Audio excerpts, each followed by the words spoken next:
गोश व बाकी कोई गुंजाइश बाकी नहीं है। अल्लाह तबारक व तआला का एहसान और करम देखो, किताब आई तो परवरदिगार ने इशारा फरमा के बता दिया कि हाँ इसमें कोई शक शुबा नहीं है। और जिस आयत करीमा को मैंने पढ़ा है, अल्लाह ताला यहाँ भी इन्ना फरमा के आगाह कर रहा है। अल्लाह तबारक व तआला ने इरशाद फरमाया, इन बेशक खबरदार अल्लाह के वलियों को। एक बात तो समझ में आ गई कि जिसके बारे में कोई शक न हो वहां पर बेशक किया जाता है, वहां पर उनको बताया जाता है इसमें कोई शक नहीं है, कोई शुबा नहीं है, कोई इसमें कमी नहीं है, कोई गुंजाइश नहीं है। अल्लाह तबारक व तआला का ये इशारा हमारी समझ में आया। मगर थोड़ी देर के लिए इन उलमा के कदमों को बोसा देखता हूँ और इन उलमा के कदमों को बोसा देकर मैं इनसे एक सवाल करता हूँ। आखिर परवरदिगारे आलम ने जब बेशक फरमा दिया है, फिर उसके बाद में खबरदार करने की जरूरत क्या है? तो इन उलमा के इल्म ने जवाब दिया, फिरोज आलम कादरी घबराता क्यों है? आखिर जब परवरदिगार ने ये इरशाद फरमाया है बेशक और उसके बाद ये भी फरमाता है खबरदार,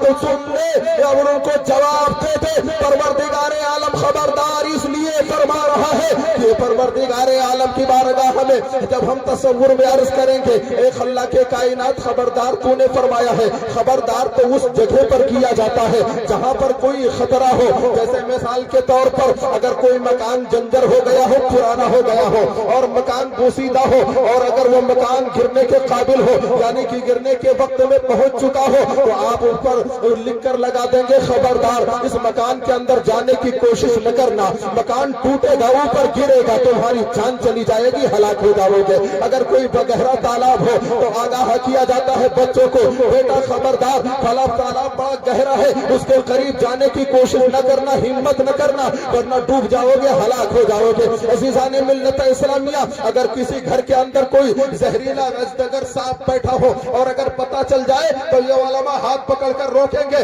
जनाब उस घर के अंदर दाखिला लेने की जरूरत महसूस न करना।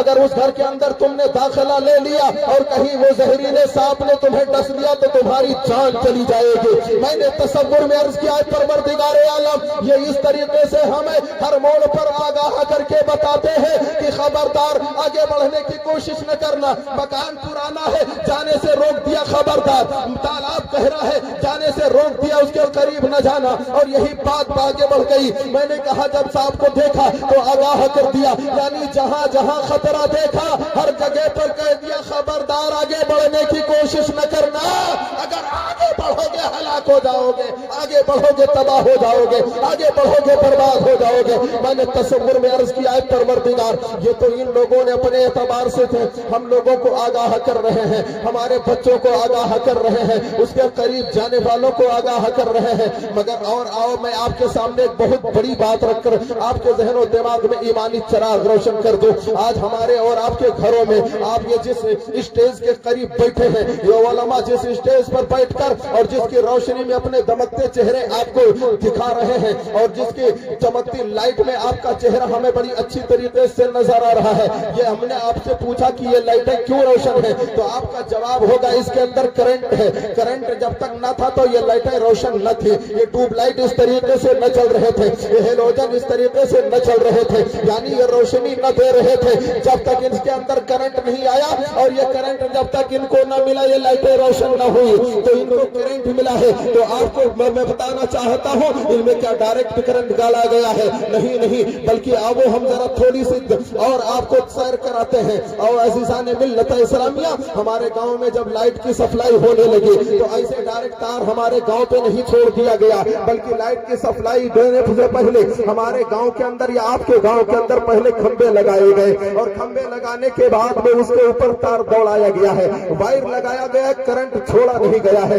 बात बढ़ती गई, करंट अभी छोड़ा नहीं गया, वायर दौड़ा दिया गया है। वायर दौड़ाने के बाद में अब उस पर तख्तियां लगाई जा रही खंभों के ऊपर और उस पर लिखा जा रहा है खतरा, उस पर लिखा जा रहा है डेंजर, उस पर लिखा जा रहा है सावधान। मैंने दामन पकड़कर पूछा जनाब ये सब लिखने की जरूरत क्या है? सावधान लिखने की जरूरत क्या है? खतरा लिखने की जरूरत क्या है? डेंजर लिखने की जरूरत क्या है? इस पर 11,000 का पावर लिखने की जरूरत क्या है? 33,000 का पावर बताने की जरूरत क्या है? जवाब मिला इसलिए लिखा जा रहा है कि करंट बहुत इस पर तेज है, अगर इसका पावर इतना है तो खंबे से टकराने की कोशिश करेगा, हलाको तबाह हो बर्बाद हो जाएगा।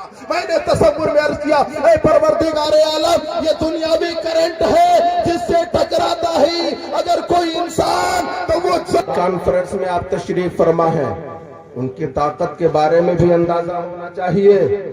آج ہر موڑ پر تمہیں روکا جاتا ہے، ہر موڑ پر تمہیں چابیاں دی جاتی ہیں، تم غوث اعظم کے دیوانے ہو، تم خواجہ غریب نواز سے محبت کرنے والے ہو، تم سے گدے سالار مسعود غازی کا دم بھرنے والے ہو، تم صابر پاک کلیری کے دربار میں جانے والے ہو، تم وارث پاک دیوا سے محبت کرنے والے ہو۔ حضور اعلیٰ حضرت کے بارے میں کہا جاتا ہے حضور اعلیٰ حضرت کے یہاں جایا کرتے ہو، ہر سال بریلی جانے کی تمنا کرتے ہو، حضور تاج الشریعہ کے نام کا نعرہ لگاتے ہو، تو بڑے فخر کے ساتھ کہنا پروردگار عالم نے ہماری قسمت میں ان بزرگوں کی ہستیاں دے رکھی ہے، ہم ان کے یہاں جا کر ہم ان کا کوئی کام نہیں کرتے ہیں مگر اپنا رتبہ ضرور کے یہاں جا کر اپنا رتبہ بلند کرتے ہیں۔ اور میں ایک بات بڑی ذمہ داری کے ساتھ عرض کر کے اپنی بات سمیٹنے کی کوشش کرتا ہوں، اس لیے کہ آپ گھبرائے ہوئے ہیں، میں یہ نہیں چاہتا کہ آپ پر بوجھ بن کر کوئی کام کیا جائے۔ عزیزان ملت اسلامیہ، میں نے قرآن مقدس کی آیت کریمہ پڑھی ہے، پروردگار عالم ارشاد فرماتا ہے الا ان اولیاء اللہ لا خوف علیہم ولا هم يحزنون، میرے رب نے ارشاد فرمایا بے شک خبردار اللہ کے ولیوں کو نہ کوئی خوف ہے نہ کوئی حزن و ملال۔ اور غوث اعظم کی طاقت کے بارے میں تم نے سنا ہے، غوث اعظم کی عظمت آپ نے سنا ہے، ہر شاعر اپنے اعتبار سے، ہر اناؤنسر اپنی اعتبار سے، ہر مقرر اپنے اعتبار سے بیان کرتا ہے، آپ کو سمجھانے کی کوشش کرتا ہے کہ میرے غوث پاک نے مردوں کو ہے زندہ کیا۔ شعر سن لیجئے، بات باقی بڑھ جائے، میرے غوث پاک نے مردوں کو ہے جانے آنا ساگر بھرا، سوچئے کیسے بھرا اور سوچتے رہ جائیے، سوچئے اپنی خطا اور سوچتے رہ جائیے، سوچئے رب کی عطا اور سوچتے رہ جائیے۔ اور دولت المکیہ آج بھی کہہ رہی ہے دوستو،